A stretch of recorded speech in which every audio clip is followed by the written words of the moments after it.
Hey everyone, welcome back to Adventure Engineers. This is episode 2. We're so glad to be back. I am Castle Mech Steven, and with me is Kelsey Dion from the Arcane Library.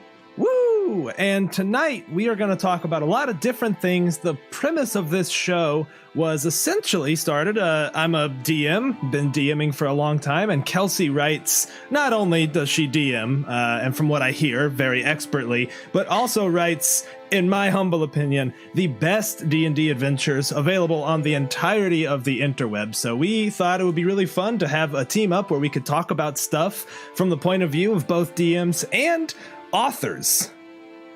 All right. Did I leave anything out there from our mission statement? We actually have the mission statement. It's in our corporate headquarters, right above. We signed off on it. Yeah, part of our board meeting. So it's highly important. But no, that was thank you. And I have to throw in there, I think that you run some of the best games I have ever seen. So I'm so glad to be doing this with you.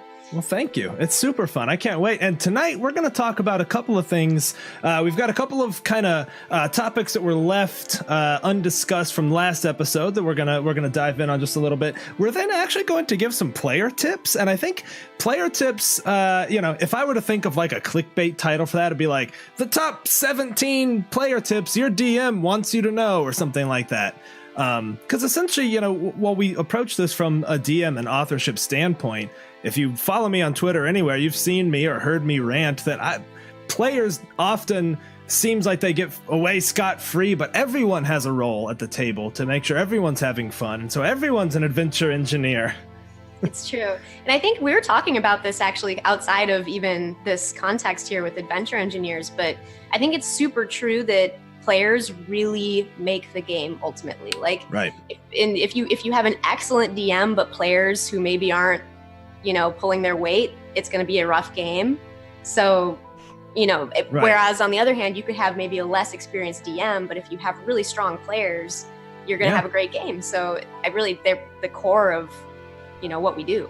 100%. Yeah. And, it's fair to say that everyone has different roles at the table. I mean, that absolutely the DM is going to come to the table with something completely different than players, but everyone has a pretty important responsibility. And so tonight we're going to talk about some of the ideas, some of the tips that we think that players should know. And I have to give a special shout out to Corey. Some of you know him as D&D Diapers or Dungeons and Diapers. He came up with a lot of these, probably as he was sitting with a small child on his lap, maybe, over the break. So huge shout out. He came up with it. He was like, hey, here's some ideas. And we were like, wow, that's like a lot of ideas and they're all awesome. So here we are. And then towards the end of the episode, Kelsey, we might, if we have time, talk about something extra special. Why don't you introduce that? Oh man. So I don't think it's a huge secret that we are probably going to be writing an adventure together, Steven and I. And it's, we did this last year for the Edgar Allan Poe Museum, where we wrote an adventure where Steven helps with the concept and the vibe and the theme. And then we ended up basically kind of together writing an adventure that... Oh, don't give me any of that credit. I was like, hey, we should do a Poe thing. And you're like, cool, here's 19 pages of excellent content. I was like, yeah, all right. I don't get any of that credit. But it's interesting because I think from my, it felt like a co-writing thing from my standpoint, because when we were in the concept phase, which is what I think is the most important phase of writing, there was a ton of dialogue back and forth and a ton of like idea generation between us. So, right. So we're doing that again, and we're at the very entry stage of it. And we thought it would be cool to kind of let you guys in on our process from the ground up, and maybe even, if we get a chance to maybe talk through some of our ideas live and do some of this right in front of you guys. Yeah, I think that's a genius idea. That's going to be super fun. And for those of you who have to plan this far in advance, April 27th, mark your calendars, because we're going back to Poe. And this time, the cicadas have not been invited because they're not going to have a mic. Now that we've got our close-in, clip-on mics, the cicadas should be much to a minimum. We should definitely include cicadas in the adventure somewhere, just as a shout-out to all those uninvited guests. We're gonna, definitely. That's a good call.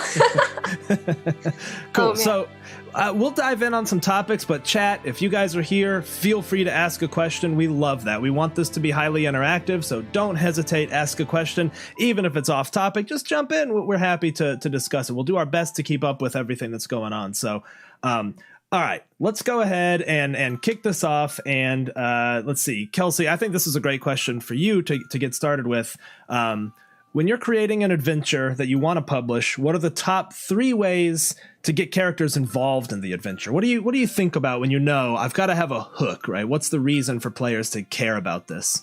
I love that you said top 3 because I tend to write things like hooks in 3s, so that's very appropriate. But I actually, when I'm sitting down to do this, the thing I approach first with is knowing that I'm actually trying to hook the players themselves. Because the characters they have their own reasons for being in the game and their own motives, but you're trying to get the players interested in the idea of an adventure you're trying to pitch them.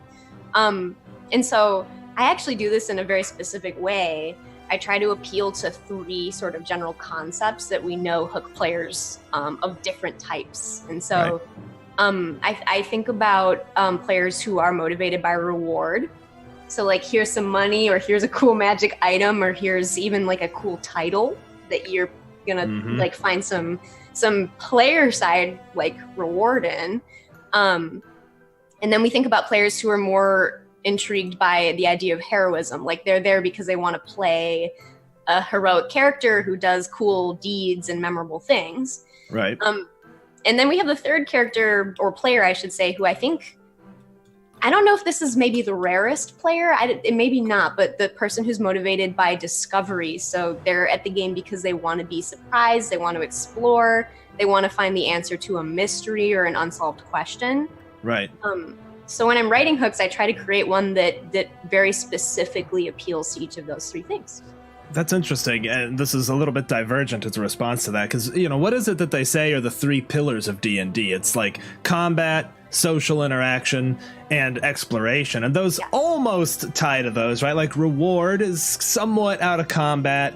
I think heroism can be a little bit more on the social side, maybe the role-playing side. I don't know that that's a great tie-in, but you got me thinking about the exploration discovery side, specifically because you said that's kind of like the least common player.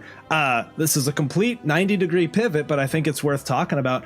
I find that discovery and exploration is by far the hardest part to bring to the game.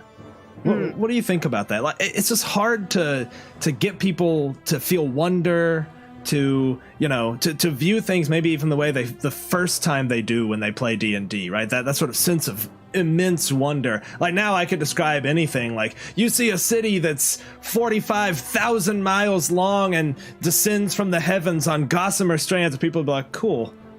Yeah, I know that actually, you're right. I feel like there's a certain amount of acclamation that people get in a fantasy setting where stuff becomes less wondrous to them.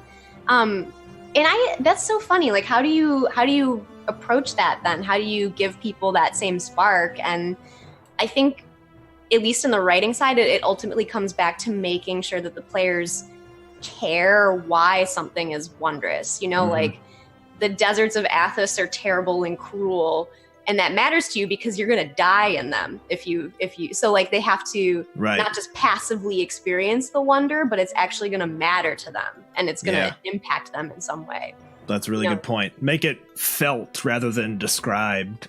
Yeah, I guess. And that's a hard thing to do ultimately. Like, how do you provide the wonder and then make sure it impacts them in some way? That's not always easy. No, I honestly think it's the thing I struggle with the most. When I think about those pillars, combat, got it. It's, the game is made for that. Social, I love role-playing. My crew loves role-playing. The social side we got. Exploration, I don't know that I've ever walked away from a game like, man, I nailed that exploration. Really got it. It was awesome. I don't know that I've ever felt that way after a game. That's tricky. But one thing that I feel like falls into the category of exploration is the idea of discovery. So like, the idea of solving a mystery. So I think like one example that might be recently applicable to you guys is the Secrets of Skyhorn Lighthouse. This adventure I wrote, the part of the motive is finding out why there are sea monsters and what are they. And then once you kind of get behind that question, then another question arises, like, well, why is this problem with them happening? What's causing it? Right. And so I think you can pull people through with the idea of discovery by sort of having these micro mysteries to solve. Yeah. Yeah, and leaving little breadcrumbs and kind of appealing to people's desire to know what's behind things, right? People love that. We love watching behind the music. We love watching documentaries of how movies are made. Maybe not all of us, but I certainly do. So you're right. Like, why did this thing happen? Why was this the way it was? Here's the explanation. Yeah. And that's, I was going to ask you this too, because I know that like you as a DM, you receive a bunch of hooks probably from writers. But how do you decide like what's going to fit for your group? Like, how do you know what's going to appeal to them most? Because you kind of have to feel that out. Yeah, my answer has to be a little bit skewed here because I'm just blessed with a group who, when we talk tonight about what we think players should keep in mind, my players do a really good job of, right? I could probably throw any hook down and my characters will do the slight mental gymnastics to make it work. Like, they'll get what I'm throwing down and they'll be like, cool, my character's into it for the money or for the whatever. I don't feel like that's a major challenge for me. That being said, I think back to your question or back to your answer earlier, discovery almost never enters the equation. It's never like just to see, just because there's a secret to see there, right? Just to do the thing. I think by and large, my players are motivated by being good. I think they're good people who want to do the right things and will appeal to the sense of justice or, righteousness or revenge, even like sort of the, doing what needs to be done in the situation. That's usually pretty easy for people to do. And I've had situations where I've had problematic players, no one I play with regularly, who sort of don't buy into it and sort of actively try to undermine. And only once it got so bad where someone was like clearly not into the story at all that I kind of paused the adventure and was like, okay, I get that your character doesn't care about this. That's fine. But my character feels this way is a little bit of an excuse for you to be a shit right now. So what I need you to do is either figure out how your character can care about this or roll me up a character who does. Because we've got a limited time here together to play together, and this is the adventure, and you're being a problem for everyone at the table.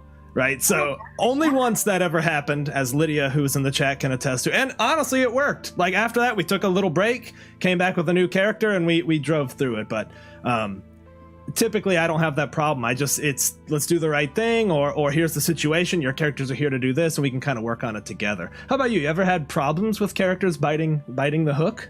Oh, I mean, definitely. I think that sometimes people also get into this very stubborn mindset where they have decided that they know that Sandbox is clearly the superior way to play D&D, and now they want to prove it to the DM. So they don't want to like go along with any of the potential hooks that get presented. And so, I mean, that's a tough person to reach, that's a tough person to get through to. And I think what you said, like it gets to a point where I think as the DM, you sort of have to intervene to the player directly, like you did, because, and that's kind of funny too, because this is the reason that alignment got invented. It was a way for the DM to be like, no, your character wouldn't do that. They would cooperate with the group that the rest of everyone wants to do right now. So you guys need to like do this. Like, I think that was actually one of the reasons that alignment. That makes sense. Yeah. I hadn't thought about that, or I didn't know that, but yeah, that makes total sense. Yeah. It was kind of a way to stop like rogue players from being dicks. So like, yeah, sure. But I don't know. But,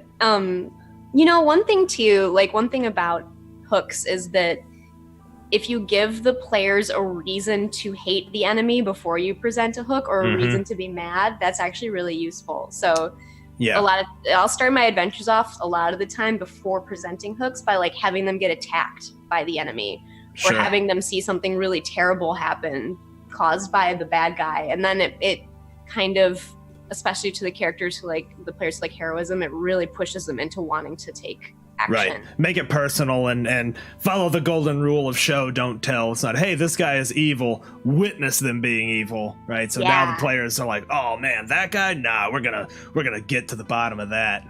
Yeah. Hooks, go ahead. Oh no, I was just saying revenge is such a motivator to players. Oh yeah. Hell yeah. It is for me. I'll always go for some revenge. I'm easy like that.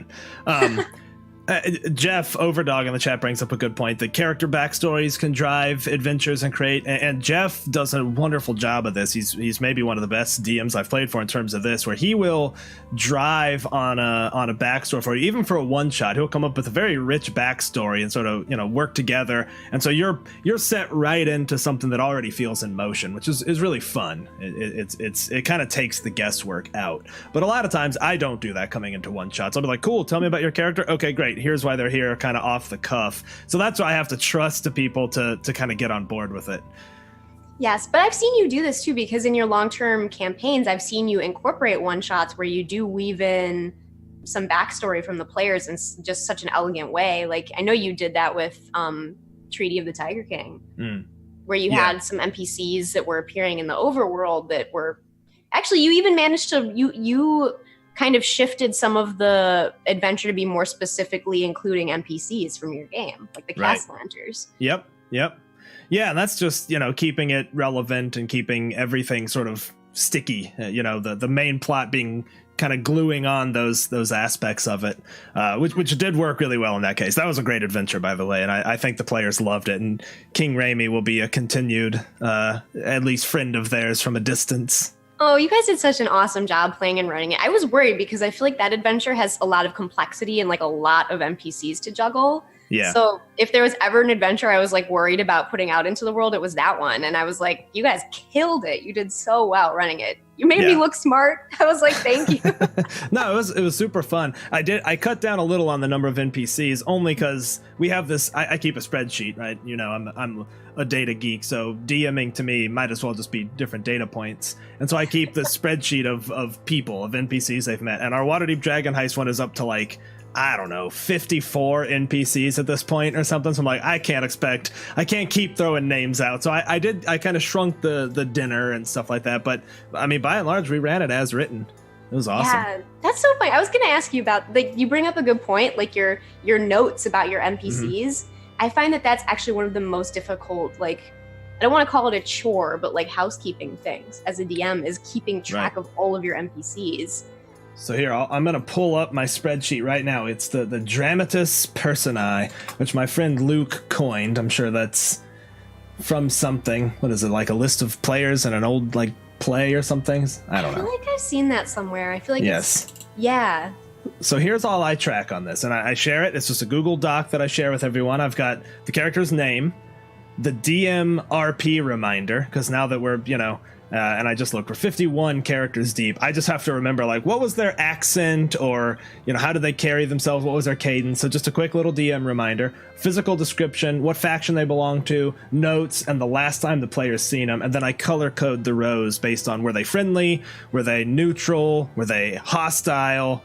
Yeah, there it is, because it's the playwrights from old like playbills, I think. So that's it, and I'll even fill it in on the fly, because we're talking three words for some of those things. RP reminder: world weary and nasally. Okay, nice. I can remember what that means. So, oh my gosh, I love that you put like a voice tag in there too, because that's I will forget the accent I used with the character unless I note it. Me too. Yeah. Mm-hmm. Although I've only got like 3 to fall back on anyway, so I can usually figure it out. Yeah, my favorite one is for Mert. I just have Sean Connery, my really bad Sean Connery impression. So. Yes.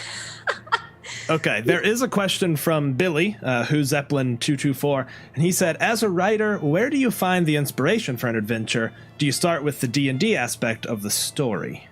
Or the story? Okay. Oh, that's a great question. I think at least from my side of things as a writer, it's not consistent. So sometimes it's a D&D element. Like, I've definitely had moments where I'm like, ooh, I want to write an adventure that has a lot of drowning in it, That's super dark. I know it is, but I'm like, ooh, but it's such a good mechanic for a lot of game reasons. But so I've done that, and then there have been times too where I see an image or I want to capture a vibe that then I kind of turn down into it. Like, I crunch it down into an adventure. So like, it's really funny. Skyhorn Lighthouse was like, yes, I want a lot of drowning. And then the adventure I wrote immediately after that, which was the Temple of the Basilisk Cult, it was because I had been rewatching Indiana Jones movies. Yeah. Wanted to write like a jungle adventure. It was very Indiana Jones. We just finished Skyhorn Lighthouse, and I'll have you know, not one of us succumbed to drowning because we all three had Misty Step. So we were like, oh, this water sucks. Okay, I'm on the shore. Sorry. Yes. There's another little nod to drowning, though, in Basilisk Cult that I don't know if anybody... That one's... Maybe, I think technically the Basilisk Cult drowning scene was executed like more like technically, I don't know. I think it has the elements of an encounter that makes it much more scary and dangerous. Oh, I think I remember that now. Did you guys avoid it? I don't know if you skipped it. I think I remember us seeing it and Sean making a comment about it, and me not realizing at the time that was maybe a part of the adventure because there was the big like wide river or something, right? There was a river one, but there's a room in the dungeon that has a situation. Interesting. Cool. And it's very like Raiders of the Lost Ark. Oh no, wait. What was the first? Dang it! What was the first Indiana Jones movie? Yeah, Raiders of the Lost Ark. Oh yeah. One. Yeah. It was very much like that. It was like, go ahead and grab that golden nugget thing. Go ahead. I think I know what you're talking about. I think we didn't trigger it. Anyways. Yeah, I don't think you guys did, but so you've avoided drowning. I will get you. I will write something that causes so far, no drowning has occurred. Hey, I'm going to make a quick comment too. Jonathan there in the chat said he's gone to styles of speaking and not just voices for NPCs. That is my number one advice to people who are like, don't want to do an accent, but want to have something for their character. Just adopt an affect. Adopt a like cadence. I mean, like you could just talk like more quietly and lower, or talk like, hey, really excitedly, like we gotta do this. Like just change the manner of speaking, and that can help you get in the head of a character or an NPC without having to do some crazy accent. Just change your cadence up. Yeah, and like the difference between an old person and a young person isn't accent. It's like the tone of your voice. Yeah, raspiness. Yeah. All right. Let's get into some player tips. I think that kind of is a nice segue for how to, work on character voices. So as a DM, what would I want players to know? And I make an exception for my players because we're really on the same page. We're on the same wavelength, having played for so long. But these are the things that I appreciate that they do. And I think that if you're a player, if you're playing Dungeons and Dragons out there, I think these will dramatically help your DM. And I would be surprised if you didn't put these into play. Your DM was secretly very relieved. So here's my thought. Here's where I'll start, Kelsey. Number one, D&D is a complicated rule set, and players have one major responsibility of knowing what their character can do within the framework of the rules. I agree with that very much because I don't know as a DM always. Like I don't have every spell memorized. I still remember something from 3rd edition that I think is 5th edition. So I don't really always have the way to make sure that what you have is correct. I don't know. And I get that can be complicated. That's kind of a big ask, but I'll just, in defense of DMs spend a hell of a lot of time making sure everyone has a good time around the table. Even if they don't prep very much, even if they're just coming up with bullet points, they've got to at least know the rules. So they've kind of done their homework. Crack that player's handbook. The rules section is not actually all that long. No one's asking anyone to memorize every spell, but know the rules and what your character can do within that framework. I make a cheat sheet. My cheat sheets will have kind of a breakdown of what my abilities are, the ones that matter, because even the character sheet is kind of cumbersome. So I'll make a little sheet of like, these are the 3 actions I can do, the 2 reactions I can do, so that I kind of know within the framework of a turn, this is what I'm capable of. So you can fire it off real quick. Yeah, and we don't get paid for plugging products, but I just want to say D&D Beyond does a lot of that for you, and it's immensely helpful. It really is, yeah. The fact that it like now has the short descriptions, which it used to not, now that it does, they're hugely helpful. All right, what do you got? Your turn on a player tip. So, okay, looking at this, there's a lot of excellent stuff here. I think like the writerly side of me loves the idea of providing backstory for your DM, because that, even if it's just like one important person or like one fear or secret that you have, I mean, a DM's going to make that matter if you supply that. It's going to help motivate you to take the hooks and things like that. Yeah, I agree completely. And I've thought about this too. I think there is a limit. I think if someone shows up with like 4 pages of backstory, they might have a very clear like arc in mind, and if you deviate from that, they might not be having as great of a time. So we've kind of settled on the like, hey, I've got a pretty nebulous idea. Here's a couple of even bullet points of things that kind of shaped my character, but I'm also kind of willing to explore some backstory as we go. And maybe even work on backstory. Hey, we're 4 sessions in. Let's talk about where your character came from now offline so that I can weave that in. And so that's kind of an experiment we're trying with Waterdeep Dragon Heist, where not all the characters had like a huge flushed out background like we often do. It's more like a, hey, I came from this, I lived here, and this is why I'm here now. Let's run with it. And now they're like adding as we go, kind of very organic. Yeah, and Steven, do you like find that to be more collaborative, like behind the scenes? Like, have you suggested several times, like, oh, you might have a connection to this NPC. Let's maybe see if that can work. Yeah, I think that's exactly it. And I think both styles work great. Like, I'll just give very real examples. And I think these are kind of the two opposites here. So Sean came with his backstory like really well in mind. Like, he's got a whole crazy backstory filled out. It's not terribly mysterious. He knows exactly what his character is and who his relationships are.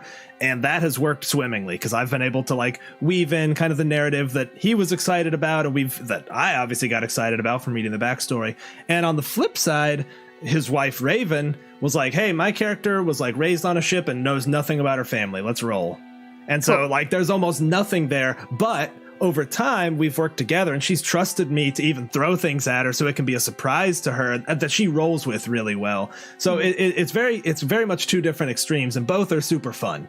So I don't know. I don't have a hard and fast rule other than that we think about it and we work together on it. Right.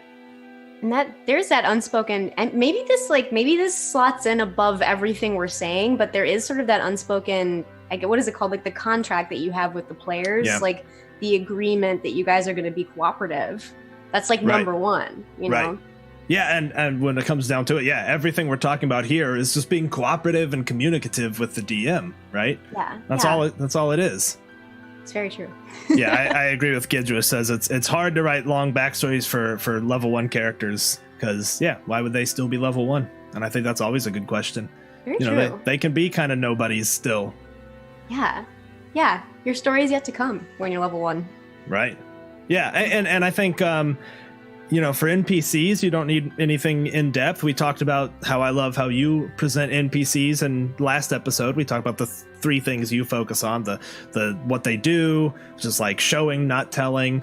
Then the description, so you get that picture in your mind's eye. And then one of their secrets, which kind of gives the DM something to kind of sink their teeth on the fly role playing. I don't know that you need more than that for a PC either when you're just starting. Yeah, I mean, technically speaking, I don't think you do. If you want to just stop there, that's plenty. But Yeah.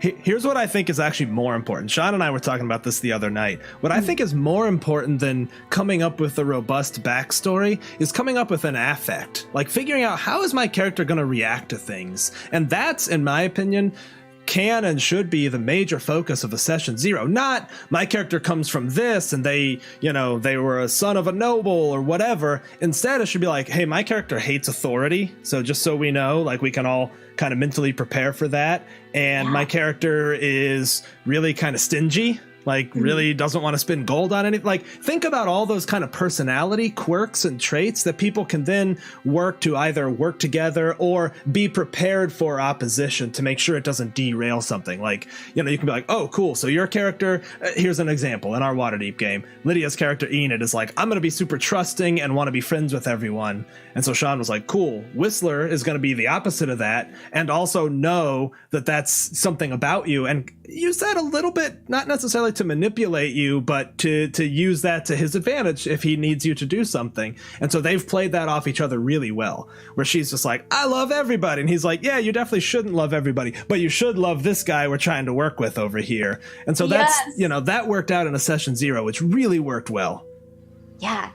Oh my gosh. I've noticed that. You guys are so good at that. Like kind of latching on to that way of presenting your character, because having listened to you say this now, I'm like, this is such an epiphany to me that the whole backstory thing, that's just a really long way to get to the affectation of your character. Right. Like that's the way that's the sort of long road there. Damn, and that's ultimately the of that. reason you do all of that, is to realize who your character is, so you can kind of, you know, have some self-confidence and skip the 4-page backstory and just make some executive decisions about how your character is going to behave. Yeah, I hadn't really thought about that, but in many ways the backstory is the why, but the kind of affect and personality is the how, and that's the what's result more of all of it. Yeah, that's what's more important at the time, right? Mm-hmm. And so I really think spending time to make sure everyone's kind of on the same page, character-wise, to kind of knowing, you know, you're going to be really shady. And so, okay, my character was going to be super good, but maybe I'll change it a little bit that he now sees the value in having someone shady kind of close by and right? So you can kind of work out those, how are we going to work together stuff without changing the character I wanted to play, but making sure we're jiving. Yeah. Oh, cool. Ooh, let's do some more. These are fun. I know. That was awesome. All right. Here, why don't I'll ask you the next one, because I think I just rambled for like 20 minutes or something. No. 20 minutes in a pocket dimension. Okay. So what's something else you think players can do to really help out at DM? And I know we've been all over the place here, but drop some knowledge nuggets on us. So this one actually came up in the sheet, and I'm really glad that this was mentioned, because one is that players should be upfront with DMs about what they feel comfortable with as far as role playing goes. Like, and this is just basic, like I'm talking about surface level things, like especially with new players, a lot of them aren't comfortable yet being completely in character all the time. Right. They like feel self-conscious, or they think they're going to be silly if they say like, I go over to the door and open it. So a lot of times they'll use the third person, or they'll say, you know, like, Grog says this instead of saying it in character. Right. And that's totally okay. Like, I have groups of people that are mixtures of that sometimes. And I think as long as you're communicating with your DM about what you're comfortable with, that's going to put everyone at ease. And then you can not feel like on the spot to have to role play in a way that you don't feel okay with. Yeah, that's a good point. And you made me feel a little bad there, because I'm bad for when I'm playing with someone new, them being like, he tells them this. I'm like, cool, well, tell them then. Like, I've kind of forced people. And it's so awkward at first. The first 20 or 30 minutes are so awkward. But by the end of every session, people have always walked away loving and really appreciating that. I don't know if anyone in the chat right now has experienced that, but I'm not mean about it. I'm like, hey, that's great, but this is a role-playing game. Why don't you tell them what you say? But you're right. You know, that's something I should maybe be more mindful of. That people do come into it so nervous about it, you know, that maybe I've traumatized some people out there. No, but there's a balance there too, because it's, as a DM, you want to coax people into a deeper role-playing experience. So I think if you say, well, what do you say? And then you see how they react to that. Like, if they don't want to do it, you don't push it. Sure. But if they do it, then you're sort of guiding them into more role-playing. So I think you should do that. And then make sure that you respect how they react. You know? That's a fair point. Absolutely. And so talking about boundaries too, you know, I have to admit, you know, it was just this year that I heard people talking about sort of I guess you've heard of the X card concept, right? Sort of having that out where a player can sort of visually signal to the DM, hey, we're entering pretty, you know, territory that I'm just not really comfortable with. I think that's a really great mechanic that kind of every DM should implement. Or, I play with people I know really well, so we can have those very frank conversations of, hey, what's going to happen? There's been situations where I've come to a player and said, hey, you know, next episode, this kind of rough thing is going to happen. Are you okay with that? I can curb it. You know, let's explore, you know, so it's a little bit different for me because I don't play with people I don't know very well often, but I do think, you know, there should be, if as a DM, if you're going to present anything, you know, that could really be a trigger for people or just, kind of, you know, touch a nerve, having a mechanic for them to give you that feedback on the fly without feeling weird, being like, hey, no, please. I really am a fan of that. Yeah, I think that's a smart thing. And it like you said, it's particularly important with players who you don't really know who they are as people and what they're comfortable with. And this brings a side topic that I was going to ask you about, but you guys have now gotten into the third chapter of Waterdeep, where some scary stuff happens. And I was just going to ask you if you had any preliminary conversations with everybody about some of the stuff or not. As far as the chapter itself, no, but some of the stuff that happened prior to that, yes. Particularly the reuniting of the ghost of Trollskull and his daughter. We had some sort of, hey, just so you know, this is where this is going to go. What are people's lines? And I respected those because I had a little bit more planned, but kind of backed off based on where people were kind of like, yeah, if you avoid these, then I'm good with this. Cool. As for chapter 3, no, I think I know my players enough to know nothing in there post what's just happened, which we ended last episode with the big thing that happens in the alley, which definitely gutted everybody. It gutted me too. Me too. It hurt. Yeah, it does hurt. So I think we're good for chapter 3, but I'm always looking ahead for stuff like that, and you know, I'm kind of ready to pivot if I need to. Cool. Because you're a good DM. Well, thank you. Yeah, sorry, Lid, it did hurt. I went back and watched the video of the sweet NPC that I killed that everyone loved, and my voice definitely cracked. And in the moment, I was like, take a breath here. Oh my gosh, have we talked about this too? Like, I've actually choked myself up while I was DMing before and had to try to like hide it, and I never can. Oh yeah. Oh no. That one got me. I killed a very beloved character and knew it was going to hurt, but still, when it came up, it still got me. Yeah. We've had a couple moments where people around the table have gotten choked up, and they're awesome. They're always fun. I think the only person who's cried on stream so far is Coach, and it was beautiful. I love you. I love that. I saw that. But we've all teared up before that. Yeah, that was so sweet. It was. I was like, oh, this is so sweet. Man. Yeah. Well, because this is the power of storytelling. It is the most ancient human practice. That's right. Yeah, we have a DM Cold War going on now for certain NPCs where Sean, you know, I'm a player in Sean's game, Sean's a player in my game. It's like, hey, if you kill this NPC, I will hurt your character in my other game. So just so you know. Fair. All right. Man. What else we got for player advice? Player advice. Well, what is your favorite one on this list that we haven't talked about? You know, we've kind of gone all over, but engage is a big one. And this can even be little things like eye contact, you know, something that we're mindful of like eye contact is kind of the number one way to tell a DM, hey, I'm loving this. I'm in, I'm listening, I'm paying attention. And I'm bad about it sometimes too, especially as we've introduced streaming.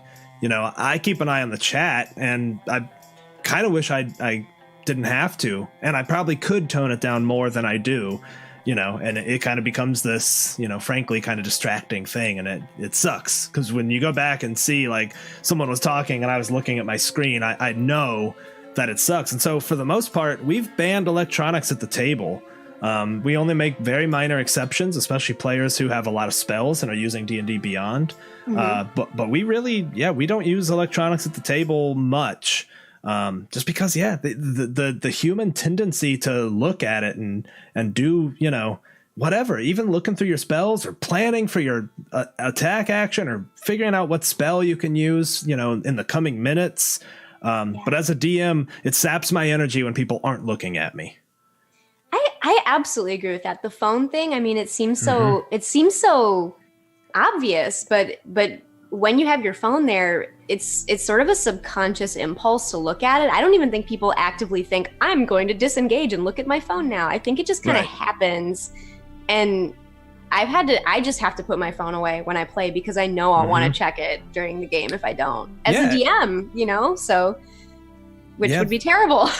They've just become extensions of us, and it's so easy to not even thinking about it. Oh, I got a notification. It's probably nothing, right? It's somebody liked something on Twitter. I don't have to look at this right now, but you just do. It's just, you know, it's this extension of us. And yeah, Jeff brings up a good point. It's an issue playing online. I always have a fear that people are, you know, in other tabs and doing other stuff when playing online. I'm always sort of, hyper aware of like watching what people are doing. Like, you were looking away.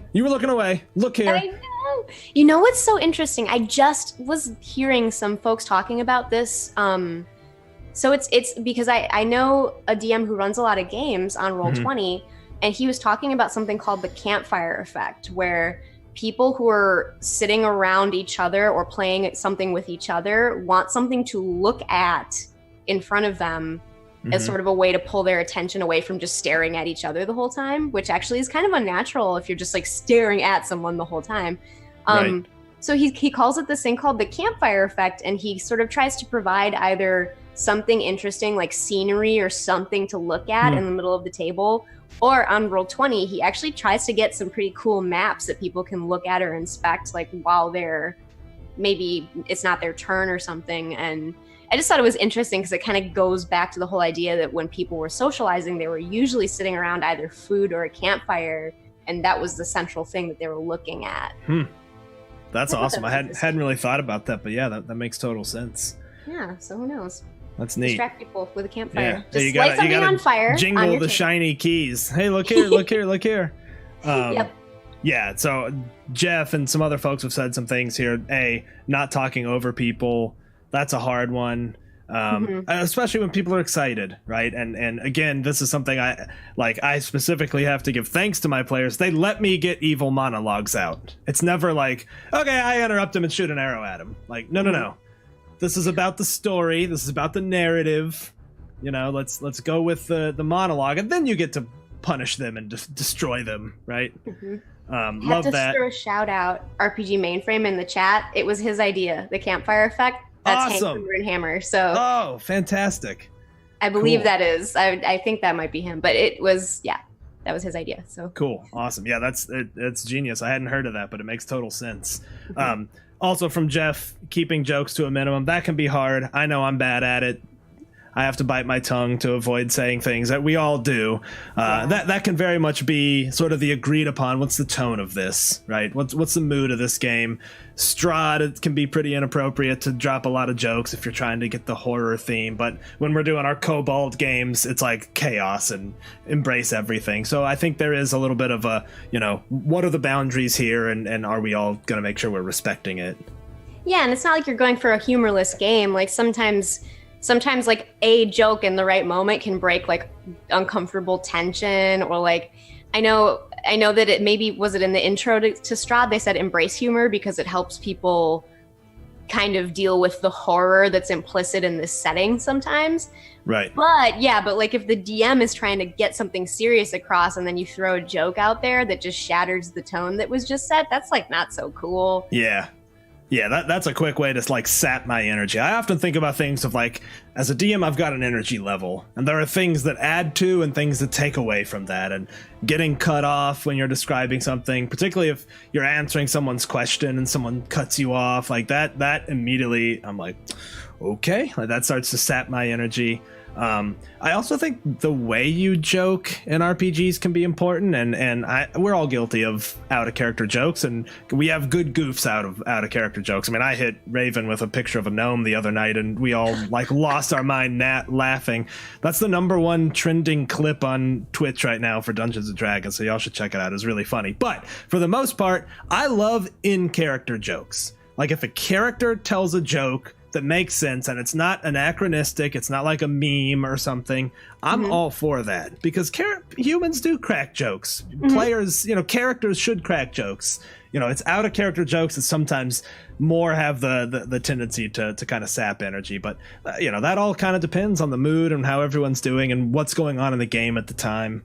Sometimes that can be half the fun too. I mean, again, the goofs you have sometimes from that wouldn't happen if nobody ever cracked jokes. So we wouldn't have Butt Crack Jello Jim if it weren't for that. Wouldn't have Butt Crack. Don't bring Butt Crack Jello Jim into this.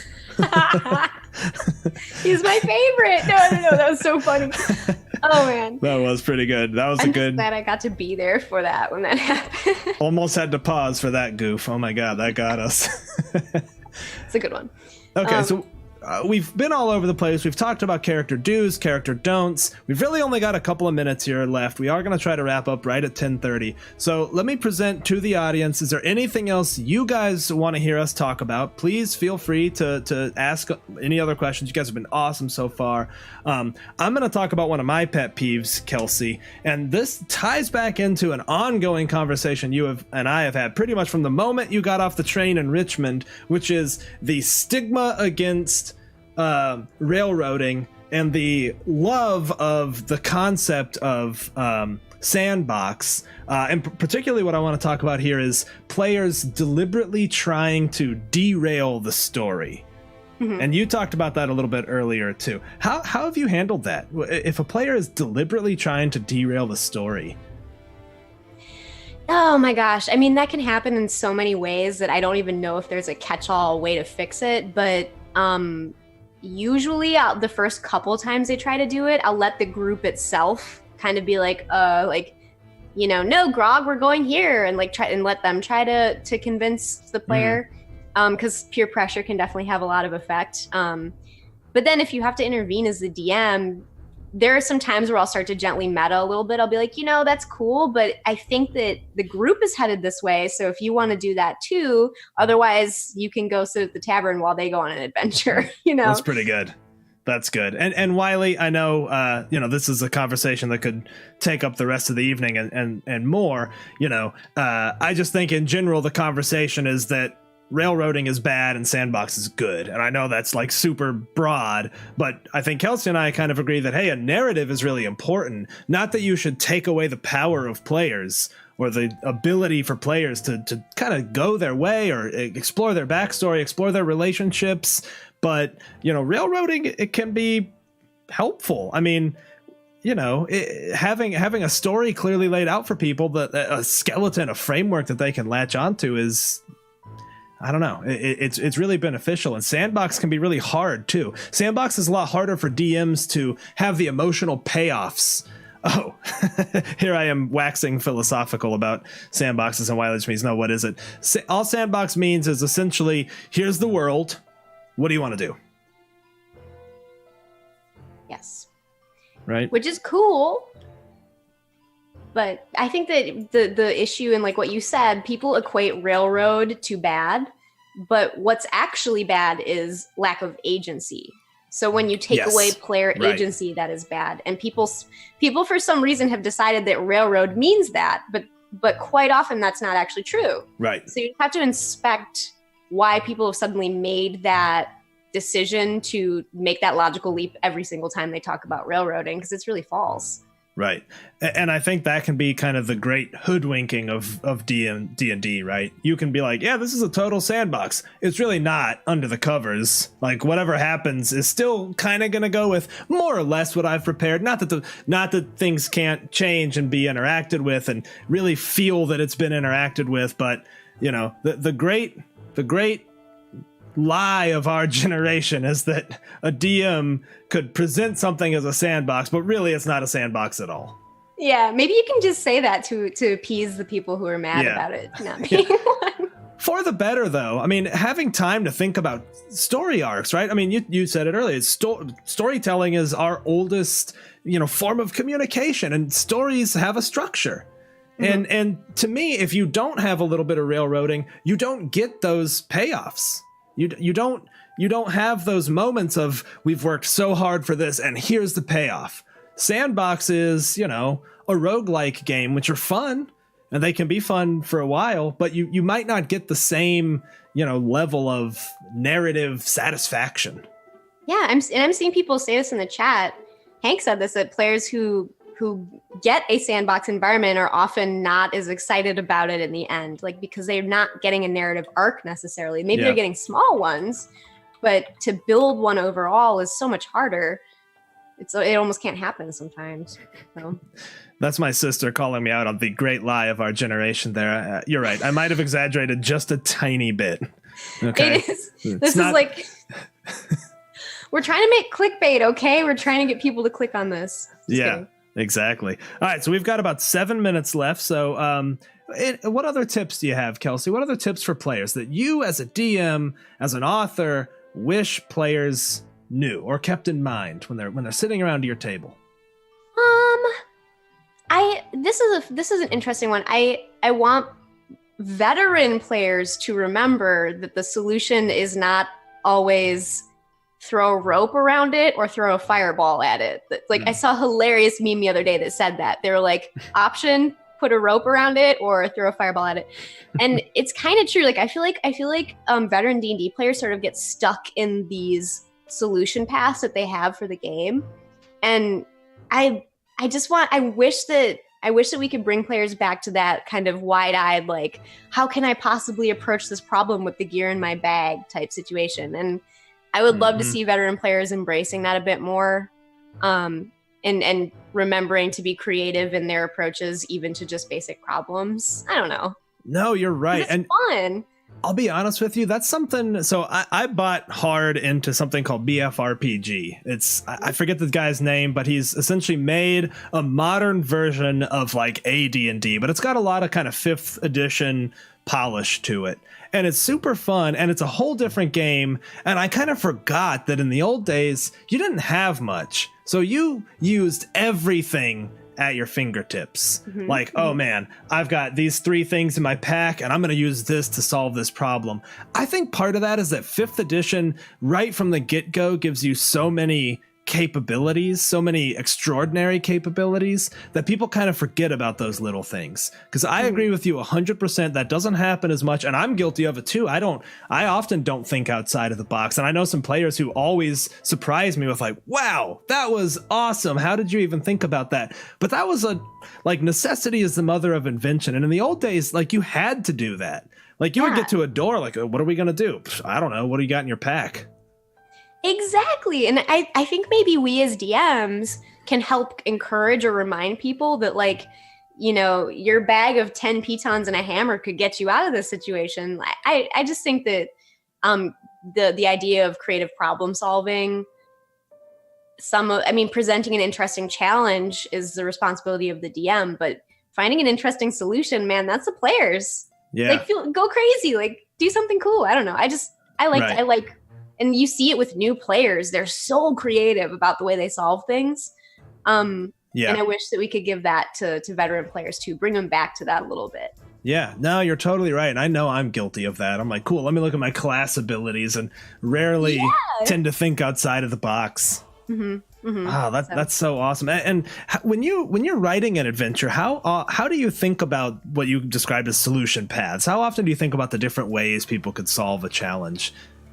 I have to sometimes think about it based on the level I'm writing for, because if you're writing for high levels, like, their gear does become more meaningless. So I assume they're going to solve problems with spells or something. But in lower levels, like, I love writing for like 5th level and below, because you're still so mundane in those moments. And even the stuff in your own environment can really impact the way that you approach something. So I will definitely try to give people things in the environment that they could use to help them, or demonstrate ways for foes to do that. Like, I'll have enemies flipping tables over to provide cover for themselves, or, using clay pots to smash windows or something. So I try to give people like the dressing that would give them options and things like that. Yeah. That's awesome. Yeah, you kind of have to be mindful of describing what's around the scene. Like, even as a DM, I have to be mindful that, hey, you're in a dining hall. Maybe people don't. Hey, there's wooden tables everywhere. Making sure that people know what their options are so they can form that solution. Yeah, and you try to make the benefit those things provide equivalent to like an action they could take, because you want to make it worth it. Like, you want to make it worth it to the players to do something cool. So, like, don't nerf them. Like, if they want to swing off the chandelier, make it cool, make it worthwhile. So 100%. Yeah. I try to follow the rule of cool. I sometimes see people kind of slam that just because something is neat doesn't mean it should always succeed, but it doesn't happen very often. People very rarely do something that you're totally like, holy shit, that was awesome. And I can probably think of a handful of moments. I know Raven tends to think outside of the box. She's maybe the newest player in our group, and she often surprises me with what she does, and I'm always like, man, that was so cool. Like, she's the one swinging off ropes to get down below and making a slashing attack as she's falling from the rafters or whatever. And it's super rewarding as a DM to have those things happen, because it reminds you you're not playing a board game. Exactly. And it's not just the DM who's the creative person at this table. Everyone here playing is a creative person and should come up with stuff. So Yeah. I mean, at the end of the day, one of my guiding principles is it's my job to delight my players, to delight and to challenge them. But players can delight me too, and they often do. And that's what keeps you coming back. That's 100% the reason I play, is I want to see what they do and what happens, Absolutely. Okay, we're almost out of time here. Guys, any closing questions? Feel free to sound off. We can answer one more question, I think. Kelsey, as we're waiting for a question, why don't you let everyone know where they can find you? Sure. You can find me on my website, thearcanelibrary.com, and that kind of links out to everything else. But I'm on Twitter, Facebook, Instagram. I co-wrote a book that's on Amazon.com called The Monstrous Lexicon. It's good. I got it. Pick it up. It's awesome.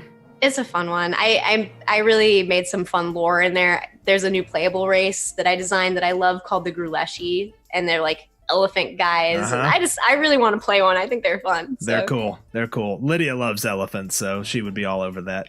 Awesome. I love you have not aliens in there, and I loved it. As soon as I was reading, I was like, I know what this is. You got the life cycle. You got like a queen. It's awesome. We didn't want to do face huggers because we're too scared of them. Matt and I legitimately were like, we're too scared of face huggers, but let's do something similar. That is kind of terrifying. But no, I actually plan to do a one shot of that, not tell the players what it is. I'll tell you right now what I got in mind. It's going to be a wrecked ship, like a sailing ship, a massive galleon, just straight up like derelict in space, only it's going to be in water. That's going to be awesome. I can't wait. Already. Yeah. So good. And you know what? With the last little bit here, let's talk a little bit about what we're going to do for Poe. And I think your idea just before we started had me super excited. You want to share some of that just for the folks who are here so they can get a sneak peek on what might be coming in April? Yeah, so we were kicking around ideas. For Poe stuff, I sort of start with vibe and environment because you can be so inspired by his writing. And the last one we wrote was very dark and stormy and grim and we wanted to do something opposite. So we were talking about maybe setting it in a garden, like a vibrant but scary garden, because Poe has a lot of writing that actually takes place in these jewel-like garden or jungle scenes, which most people don't know about him, I don't think. So yo, Zombie, what, my dude, thank you so much. That's so sweet of you. Wow, cool. That gifting some subs, that's so awesome, Zombie. Thank you. Wow, thank you, really. Yeah. Anyways, awesome. Yes, I think that sounds so cool. And Kelsey, last time we talked about the movie Annihilation. Have you watched it yet? I have not. Okay. I really need to. Now you gotta go right now. You guys will love it. Go watch it tonight. I mean it. You'll love it. You'll walk away from it with a million D&D ideas. I promise you. Oh my gosh! Promise you will walk away. Adventure inspo homework right here. That's right. It's awesome. Cool. All right. Well, hey, thank you all for joining us.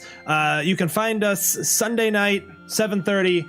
Our return to Waterdeep. We're launching season 2 post the horrible fireball that smashed into Troll Skull Alley. You can find out the aftermath of that. It's going to be good. So thank you all for joining us. We'll be back probably in 2 weeks. We'll set a date afterwards and figure that out. I'm going to launch a raid on a D&D channel I see called F1 Partisan. Looks like it's D&D. I didn't actually check to see if they're live or if it's a rerun, but I think we should be good. So thank you all for joining us. Kelsey, that was fun as always. Thank you for being here. Oh, we always have fun. Thank you, guys. All right. See you guys later. Thanks again. Bye.